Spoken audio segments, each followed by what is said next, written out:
constructing 4 more ports. In fact, at a rapid pace, the construction of the ports is going on. In fact, 16,000 and odd crores of investment is going in. We've already incurred more than close to 4,000 crores of this investment. And Ramayapatnam is one particular port where, in fact, my people are saying that going forward next month, you would actually see a ship coming into the port.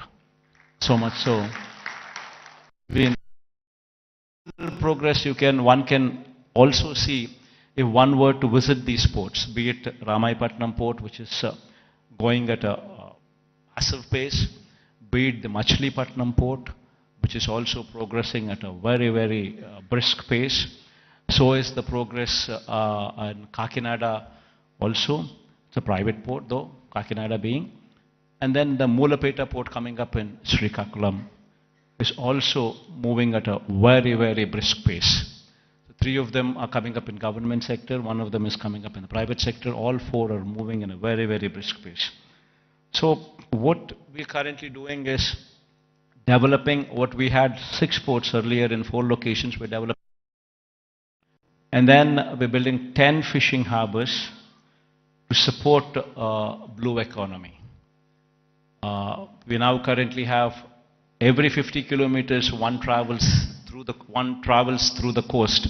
Every 50 kilometers you would either see a fishing harbor which is being constructed, or a port which is in existence, or one being constructed. So every 50 kilometers per se, you actually have a booster for the economy currently in the state available. We're also building 6 fish landing centers as well. And then there is a lot of focus on greenfield electronics manufacturing cluster, development of nodes which is taking place. This greenfield electronics manufacturing cluster is coming up at Koparthi and YSR district, and industrial parks in Achutapuram, Orvakallu and Krishnapatnam. These are all several steps to ensure the development is more balanced across the state. In fact, as I've said, as I've been speaking, such is the proactive nature of the government, and such is the conducive business-friendly environment prevalent in the state, that consistently for the past 3 years, in the category of ease of doing business, the state is rated number 1. This is one major achievement that the state can boast about, trying to showcase that we per se are very friendly to industrialists. Now, having said that, it has attracted almost 13 lakh crores in the Global Investors Summit, which we concluded last year. 352 MOUs were signed, an employment potential of close to 6 lakhs. And at a brisk pace, these MOUs are being translated into reality. In fact, out of 352 MOUs that we have actually signed, in fact, 39% of these MOUs have actually translated into actual commissioning of the plants. So at a brisk pace, these things are happening, and we have also been, the economy per se, if one were to look at it, just doesn't come with only the elite or the aloof or the big manufacturing sector alone coming up. It's got to be a mix of everything. In fact, so much so that I would say that the state government has implemented in these 5 years several welfare programs orienting them towards sustainable self-employment. In fact, every scheme of the state government, if one were to notice the schemes, especially the welfare schemes, one would be surprised to see what kind of a transformational bearing these schemes have. To begin with, everything is DBT, direct benefit transfer, where there's no middleman in between, where everything is transparent and there's no corruption there. Now, having said that, every scheme is hand-holding women. So much so that every scheme is translating. Say, for instance, I speak about Cheyuta as one particular scheme. The scheme actually narrates hand-holding women, the same particular woman, consistently for 4 years, every year giving 18,750 rupees for the same woman. So in 4 years' time, you actually handhold the same woman, giving every year 18,750 to the same women. While we are doing that, we ensured that there is a bank tie-up also coming into picture. We've also ensured that big companies, starting from Amul to ITC, to Reliance, to Procter & Gamble, to such kind of big companies also partnering with these women in sharing opportunities, in showing them livelihood opportunities. So it's a mix of the same women so that these women stand on their feet. Likewise, if one were to see every scheme that the state government has been undertaking in these 5 years, every scheme is a combination of livelihood opportunities, either provided to strengthen the current existing livelihood opportunities or to create new ones. In fact, if one were to actually look at how the employment cycle goes, most of the employment cycle doesn't come from government employment. Government employment per se, before we had come in, probably we had 4 lakh jobs in government sector. And probably government being very proactive in actually providing for jobs could actually create another 2 lakh jobs, which is actually very high. Before we had come in, we had 4 lakhs for decades. And after we had come in, we actually created 50% more jobs in government sector. But that is where it can end. It cannot go beyond that. You're talking about 4 lakhs being to 6 lakhs.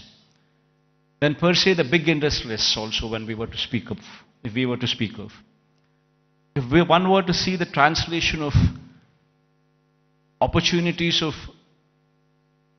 jobs actually created per se for investment that is actually put in, would probably translate to probably 1 crore of investment translating into one particular job. Not much. Maybe adding to another 2 or 3 lakhs, not beyond that. The major contribution comes from 3 other sectors. One is agriculture, which actually constitutes 62% of the workforce. Now, what we have done is support agriculture, where, in fact, the best part in agriculture is, the challenging part in agriculture is, even though the fact still remains that 62% of the population depend on agriculture, the fact is, 50% of the land holding is less than 1.25 acres, that is half hectare. If one were to translate this land holding into, for calculation's sake, as to up to 1 hectare, if one were to take into consideration, then you're talking about 70% of the land holding is within 1 hectare. We have very small and marginal farmers, and if these small and marginal do not make money, the economy is shattered. What we did, what we could actually do, is come up with those initiatives to handhold farmers through RBKs, setting up of Raitu Bharosa Kendras where every village has one, where you have an agricultural graduate sitting in those villages, in those RBKs, where everything from seed to sale of crop is handheld through these RBKs. And with such kind of micromanagement, also incentivizing farmers with production incentives as well, that farming sector could survive. This is one major sector which actually comes to give you a support for the employment. Then the other major sector, which is another sector which actually supports, is MSME. MSME is also the one word to speak of, talking about if industries, mega industries, big industries constitute maybe 3 lakh, 4 lakh jobs. You're talking about MSMEs which actually constitute more than 30 lakh jobs. There per se, the employability rate is more. Every MSME is small, but yet employs more number of people when conversion ratio takes place from investment perspective. But these 30 lakhs, these 3 lakhs, these 4 lakhs, these are not the numbers. Dominantly self-employed sections. Self-employed sections constitute a primary more than 1.5 crore population, which actually doing well for the economy to do well. And through various schemes, various platforms, we've ensured that these self-employed sections are handheld, given support through various schemes. You know, before, I'll give you an example. Before we had come in, we were talking about self-help groups, which actually constitute more than 1 crore of women. Before we had come in, these self-help groups had an NPA and outstanding loans to the extent of 18%. Today, the same self-help groups, the outstanding loans and the NPAs, if one were to look at in this sector now, it is just 0.3%. And 1 crore of women, livelihoods are dependent on that. Same word, if one were to see the same thing, in every scheme like Vahana Mitra, which talks about self-employed sections who actually are driving the cabs, or actually driving the autos. If economy there fails, the entire state fails. We're talking about barbers. We're talking about so many sections running into lakhs, and together running into crores, which actually have been supported so as to render phenomenal growth rate. In fact, when we had come in 2018-19, our state was figuring probably the least among the states in growth rate, in GSDP growth rates. The last year numbers, if one were to say, we are figuring in top 5 states in the country. If GSDP growth rate were to be figured in. Similarly, every initiative that we've taken in supporting every sector, the MSMEs for instance, our state can boast about that we had ensured that timely MSME incentives were given even during the times of COVID. That actually protected the MSME sector, so much so that today the kind of growth that we have seen in MSE sectors was so unprecedented in the state of Andhra Pradesh. In fact, the reasons have resulted in the state's manufacturing GVA, when viewed as a percentage of India's manufacturing GVA, increasing to 4% during 2019 to 24 from the corresponding figure of 2.9% during 2014 to 19. That was the previous regime. That is the kind of GVA contribution.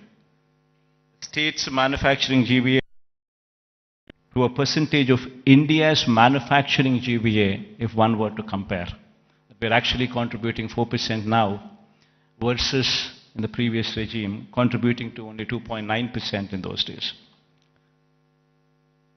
As I've said, the state's services sector contributes to only 40% of the state's GVA when compared to the national average of 55% and when compared to Telangana's state's average of 63%. Now, this is a position that was occasioned by the state's bifurcation that has deprived Andhra Pradesh of Hyderabad city and the economic benefits associated with it. Now, how do we bring about a change that would actually help boost the state's economy? Now, what do we do about Vizag? Now, how do we boost Vizag's growth story so that ultimately we come across a situation where at least 10 years down the line, starting today, at least we compete with Hyderabad or we compete with Bangalore or we compete with Chennai. So what exactly does Vision Vizag, Vision Visakha mean? So until and unless we think in those terms, until and unless we have passion for this particular place, for this particular city, this vision can never be visualized, can never be obtained, can never be realized. A lot of people, in fact, when I speak of these words, when I say the first thing what anybody should be doing is to come and stay here as a chief minister. If I were to say this, unfortunately we have an opposition in the state. We all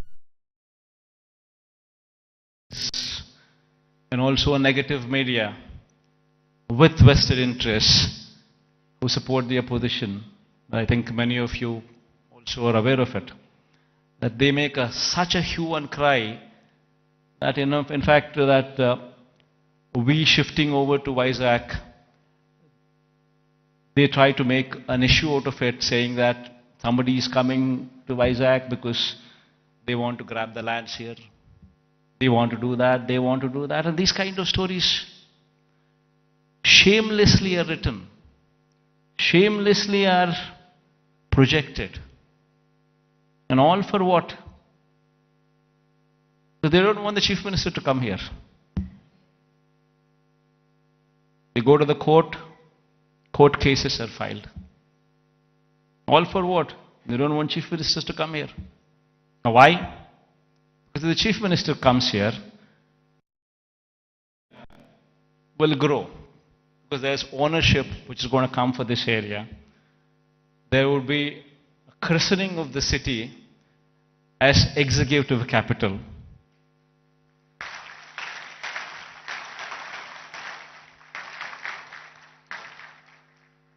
So they don't want the chief minister to come here because they have vested interests elsewhere. They bought land before the capital could be announced elsewhere.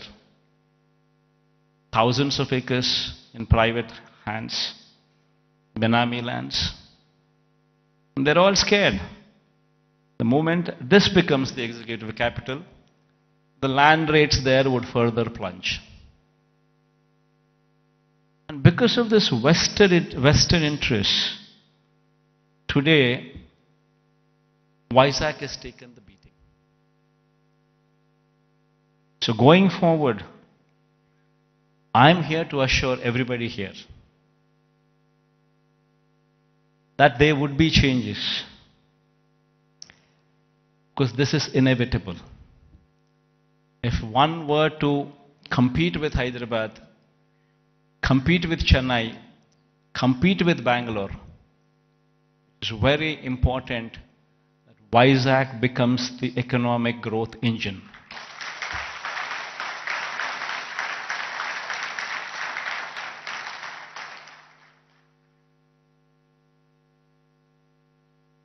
That is it. In fact, if I were to have any vested interest, probably I would be speaking about Kadapa.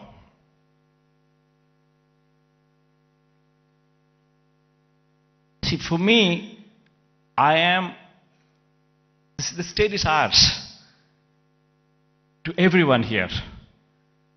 And one in my place should think in terms of what is good for the next generation. How would we want our children to be positioned? How are the state's revenues going to be?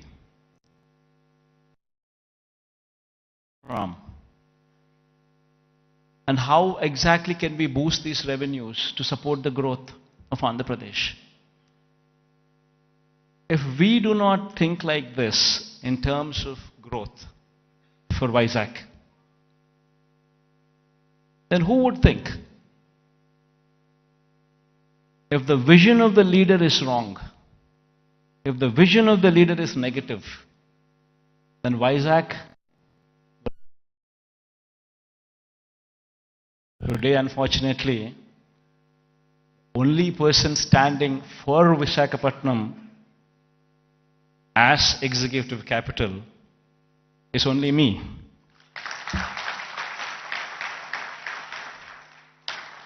Unfortunately, this is the reality. Fighting against the entire opposition, fighting against vested interests of the media, everybody wanting that Visakhapatnam is not declared as executive capital. This is the reality. Everybody should keep this in mind, understand this reality. Now moving further, Vizag would have to develop. I'm assuring you, cases going on, we have so many people trying to oppose everything. But I'm assuring you, post-election, my stay would be in Vizag.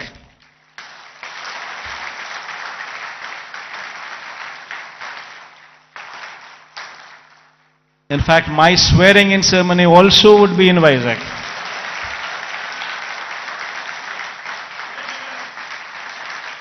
This is my commitment to Vizag. And now, what is the vision for Vizag?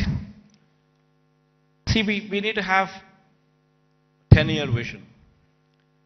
We would have to own this city, christen the city as executive capital, become part of the city, and have a 10-year vision. You know, we need to have a roadmap which is workable, which is doable. It cannot be a roadmap where we just dream big but yet achieve nothing, because it is impractical. Not so. We need to have a practical solution, we need to have a practical approach, and we need to have a vision which is realizable in 10 years' time.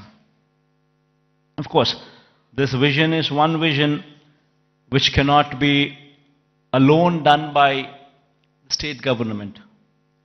It would have to be the state government, it would have to be the central government, it would have to be a PPP model, it would have to be encouraging private people also to become part of the vision. All these people become part of this vision, only then we can realize Vizag is the next competitor in a decade's time to Hyderabad, Bangalore or Chennai. In fact, why I was opposed to the idea of having Amaravati as a capital. There is nothing against it. In fact, I'm one person who advocates the view that Amaravati should also have a legislative capital. In fact, I'm also one person who advocates the view that Kurnool should also have a judicial capital. Nothing against it. But then, the fact of the matter is, Amaravati is on a virgin land. 50,000 acres of barren land. Nothing there. And according to them, just to provide for the basic infrastructure, that is these roads, the water, electricity, and these kind of basic infrastructure alone, according to their own calculations, with the DPR that they have produced, costs almost 2 crores per acre, which is on a 50,000 acres of barren land. If one were to just lay these basic infrastructure requirements put in place, we're talking about 1 lakh investments, 1 lakh crores of money, which would have to be put in before any buildings could come up or before we could talk about anything else other than the basic roads or the basic electricity or the basic water or the basic stuff. Now per se, does anybody have 1 lakh crores to be pumped in? And if this 1 lakh crores were to be pumped in today, it's going to cost 1 lakh crores. But if this 1 lakh crores would be pumped in maybe in 20 years' time, presuming 5,000 crores of outlay every year, approximately, what one could actually probably afford. Because there's nothing there. Then you're talking about 20 years.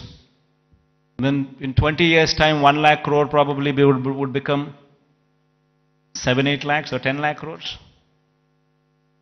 The expenditure what you thought about as 1 lakh crores today, in 20 years would actually be 10 lakhs, 15 lakhs. Probably the net present value calculations of probably 1 lakh crores 20 years down the line would probably be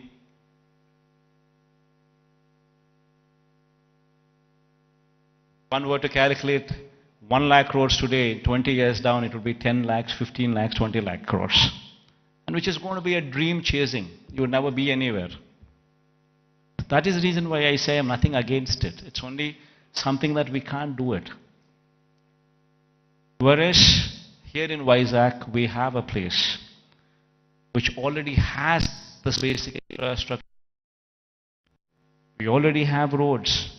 We already have good roads. We already have electricity, good electricity. We have good water connections. We have good everything. Basic infrastructure is already put in place. So all what we need to do is, given that finishing touches, just give it a little bit of finishing touches, and it would transform into something much, much, much bigger. And what are those finishing touches that we need to give? An iconic secretariat. The moment we shift here and christen it as executive capital, you obviously would have the entire employees also come and station here, for which a secretariat building. Why construct an ordinary secretariat building? Construct something iconic, which would stand out, which would attract the entire country to see. An iconic secretariat, an iconic convention center. People talk about one of Geo Convention Center. The latest, the biggest, the best. These are the names that they give. Do we have something like that? Not much of a cost. Why can't we have one here so that the entire world, entire country looks up? Iconic stadium. There's one in Ahmedabad. Investment is probably 800 crores, 1,000 crores. Not much of an investment. But the entire country talks about it. Entire country talks about that stadium. And whensoever a match is played between the countries, that stadium is glorified. It is spoken about by the entire country. Entire world sees that stadium. All these that I speak about are iconic. All these, if they were to be commissioned, would actually pitch Vizag on the global scale. Would draw eyeballs, not only of the country, but the whole world, to actually look at Vizag.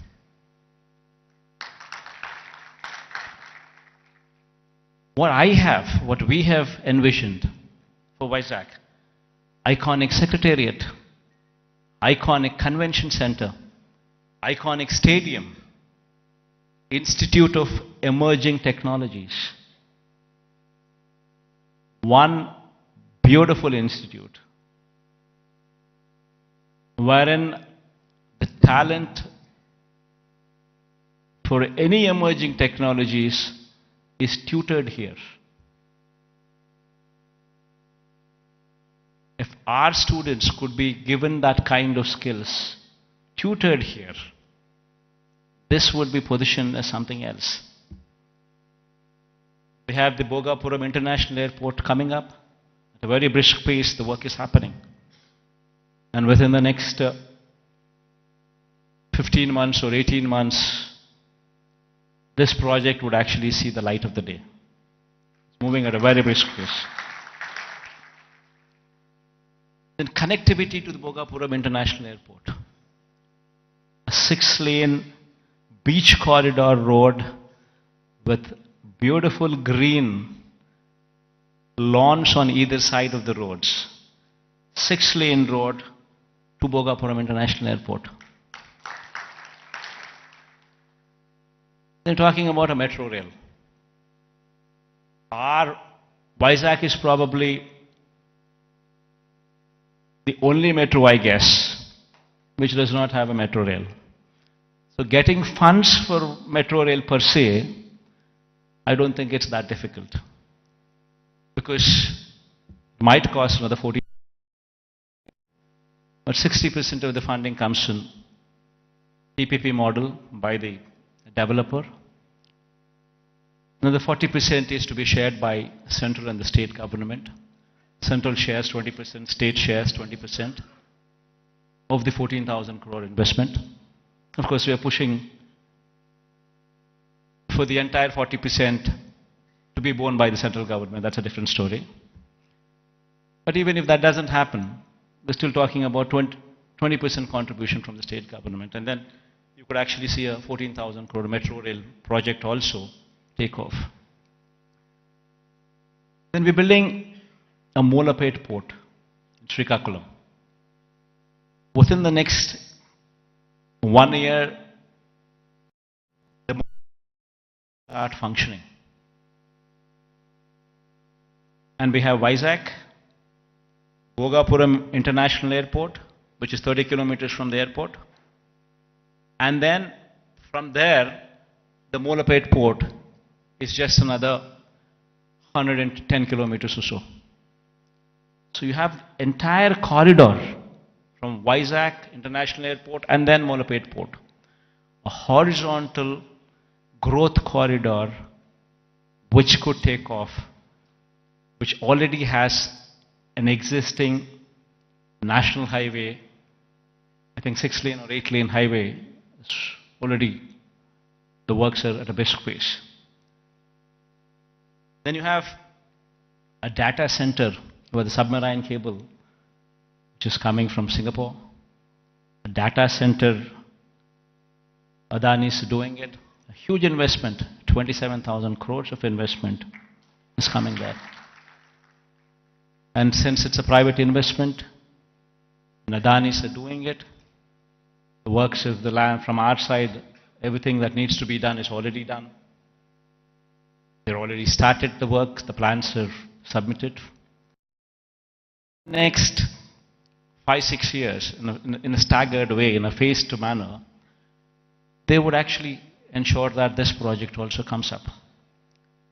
Then you have hospitality industry, which also needs to be looked into, which also needs to be given a little bit of boost, for which we have ensured that Oberoi and Mayfair groups are given certain bits of land for them to develop 5-star plus resorts here, as well in Vizag, where Vizag is short and it doesn't have resorts. It has some good hotels, but it doesn't have resorts. So this 5-star plus category resorts by Oberoi or Mayfair would actually bridge in that gap. The land has already been given to these private people, and they're already on the verge of starting the construction. And within the next 2 years or so, you would actually start them. You would actually see them commissioned. Then NTPC Green Hydrogen Project. This is also around about 30,000 crore investment of NTPC. This project, fortunately, yesterday, Prime Minister virtually laid the foundation stone. So this is also going to be a reality. So all these that I just spoke about, they are not things that cannot be achieved. All these things can be realizable.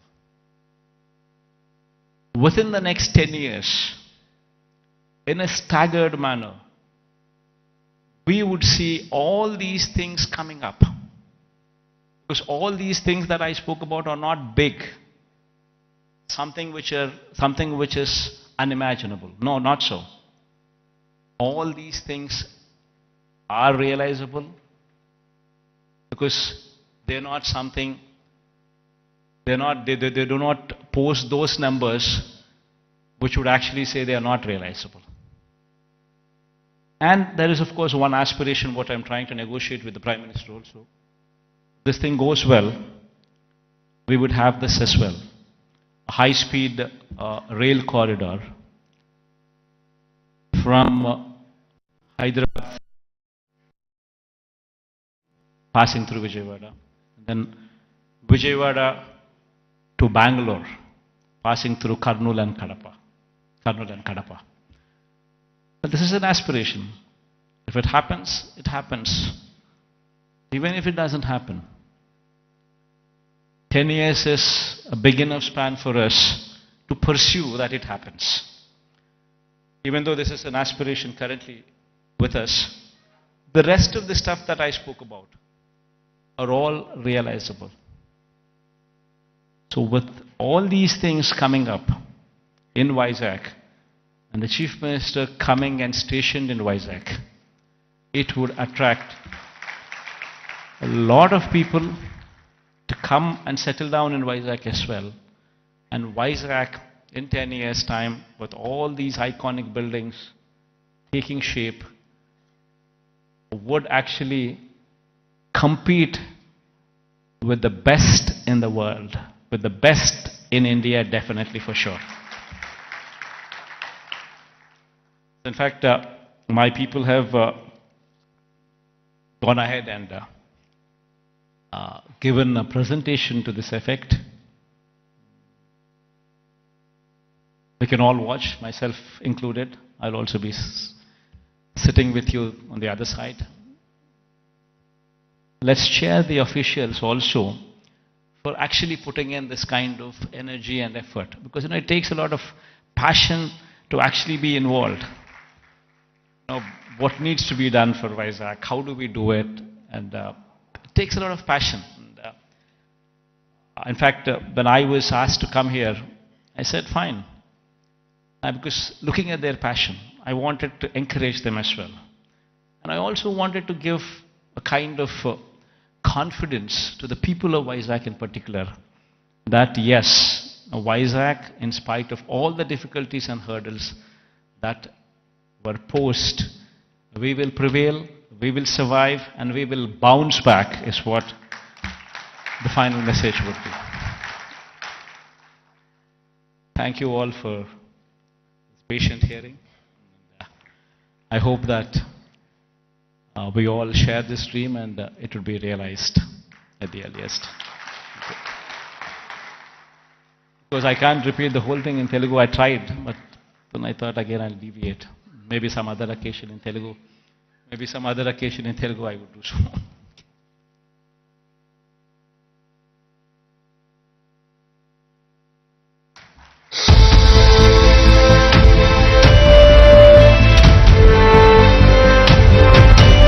Thank you very much to the Honorable Chief Minister for that really confidence-inducing talk about his vision for Visakhapatnam and thereby the development of Andhra Pradesh.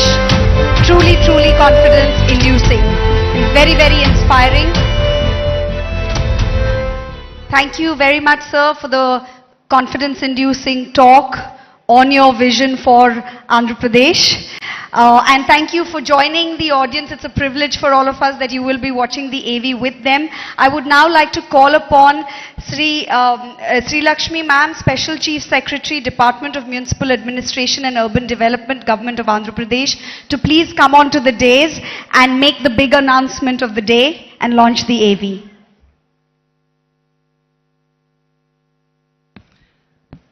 I thank the Honorable CM for his brilliant address on his vision for the development of Andhra Pradesh and Visakhapatnam. As part of the development roadmap of the state, we now present the development plan for the next 5 years for Visakhapatnam and its hinterland, a magnificent film titled Vision Visakha. The film encapsulates the plans for the development of Visakhapatnam by the government by partnering with the private sector, by facilitating the private sector to grow, and also by taking up various schemes by the government. Honorable Chief Minister and august members of the audience, I now present to you Vision Visakha. There are very few cities that have emerged as the business and financial nerve centers of the world.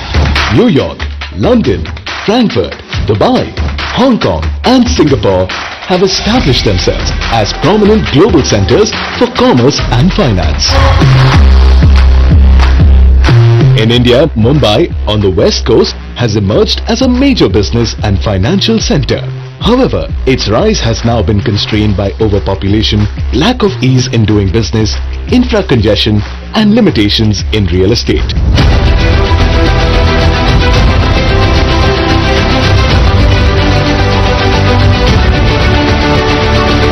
Located on the east coast of Andhra Pradesh, Visakhapatnam now holds the potential to compete with some of the best cities in the world in developing, innovation and natural scenic wonders.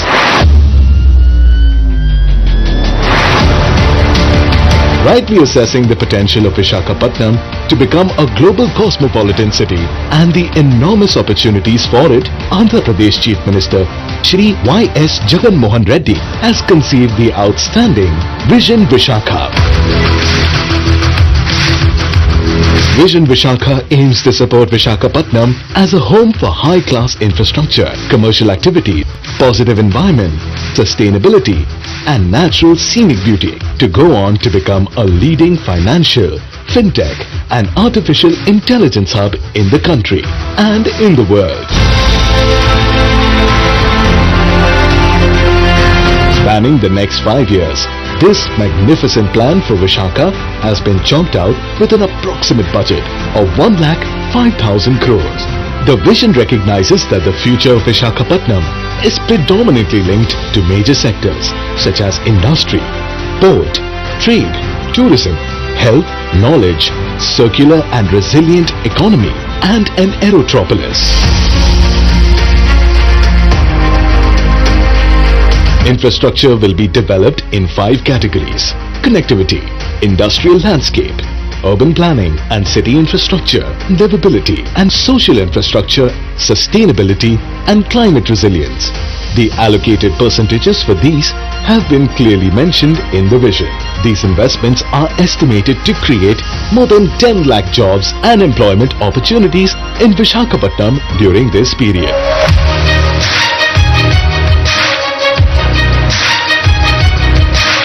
Connectivity infrastructure projects in relation to national highways include 12 flyovers, 6-lane beach corridor, 6-lane road from Sambhavaram to Sheelanagar, and road construction projects from Sheelanagar to Visakhapatnam port.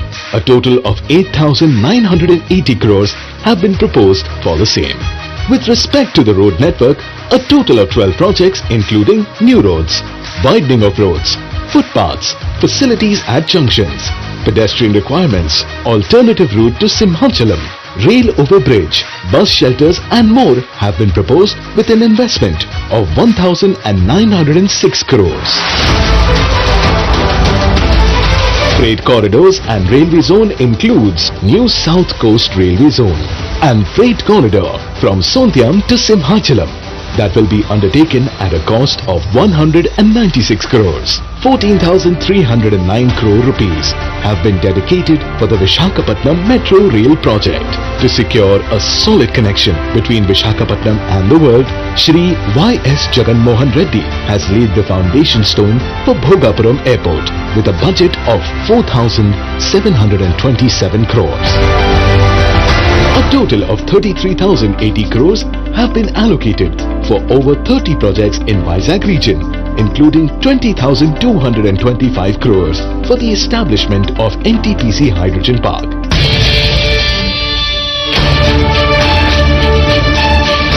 To develop Visakhapatnam as an IT hub, an integrated data center park, IT, ITES and Infosys Development Center have been proposed at Visakhapatnam Tech Park with a budget of 25,025 crores. Through these, the Honorable Chief Minister hopes to provide direct and indirect employment to around 5 lakh people. Foreseeing the need for uninterrupted power supply to attract investments, Shri Y.S. Jagan Reddy allocated 3,166 crores for various electricity projects in Visakha Vision.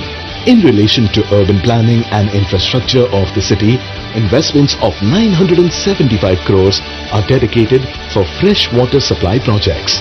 1,550 crores have been proposed for an underground drainage project and 153 crores are allocated for the development of stormwater drains in the city. As far as livability and social infrastructure is concerned, 100 parks will be taken up with 50 crores for the recreation and health of the citizens.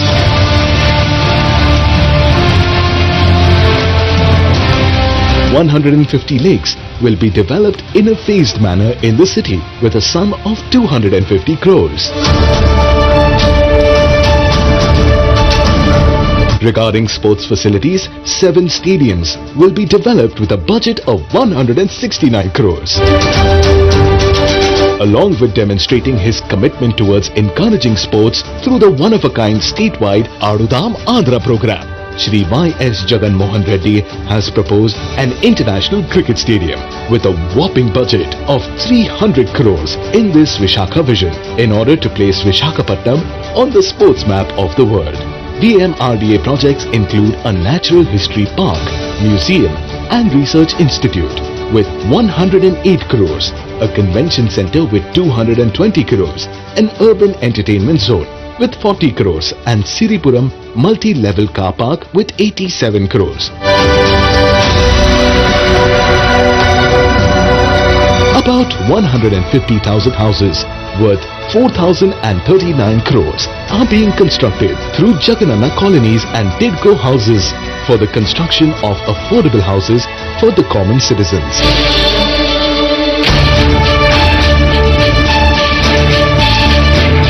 Visakhapatnam has unlimited opportunities in the tourism sector. With more than 30 beaches to attract tourists, there is no area better than Visakhapatnam for tourist development. Visakhapatnam owns tourist attractions that are proposed to be developed with around 1,500 crores.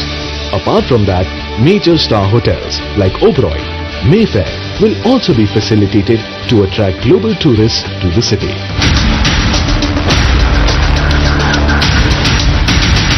Shri Y.S. Jagan Mohan Reddy also proposed the establishment of a global convention center worth several malls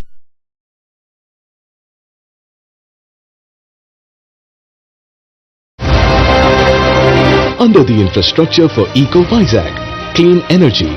178.22 crores have been proposed for the development of Nagar Vanalu, Mudassarlova and Meghadrigadda floating solar plants, 2 and 3-wheeler electric transport projects. Chief Minister Y.S. Jagan Mohan Reddy's impeccable foresight resulted in a magnificent mission to develop Visakhapatnam into a global city with spellbinding amenities. A successful realization of this vision is destined to make this city of destiny a remarkable cosmopolitan center in no time.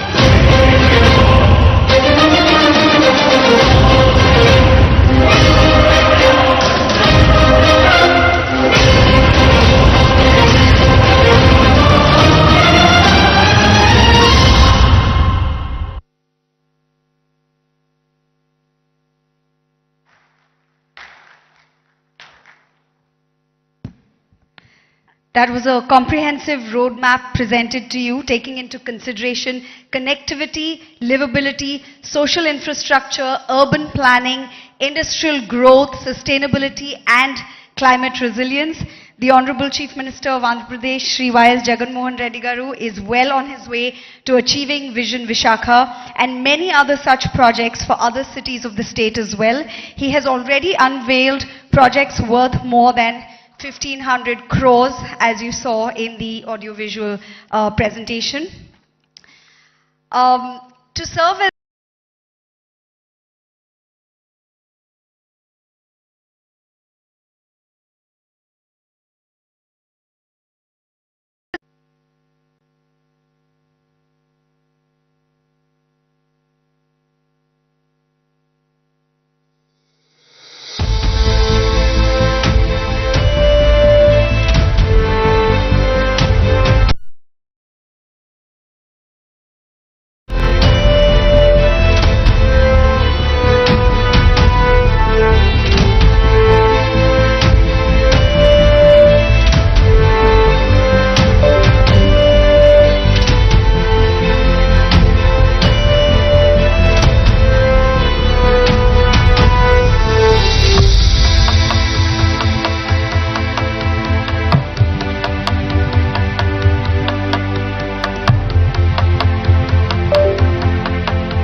Ladies and gentlemen, a huge round of applause for Vision Visakha and the coffee table book that serves as a powerful reminder of a powerful vision for the state of Andhra Pradesh.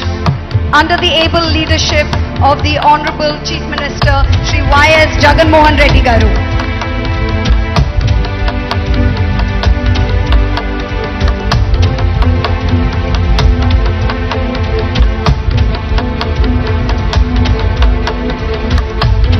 Request the audience to give us a huge round of applause for this ambitious vision, Visakha.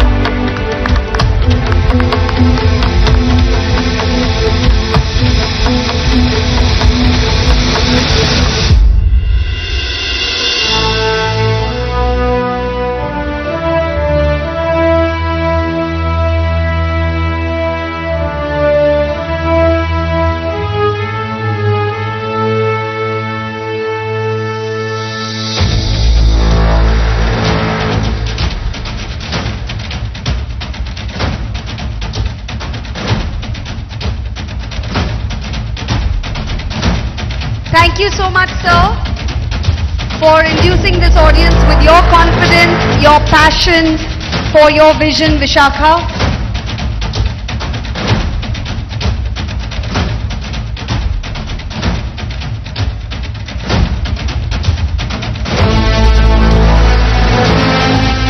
That's going to be the iconic secretariat.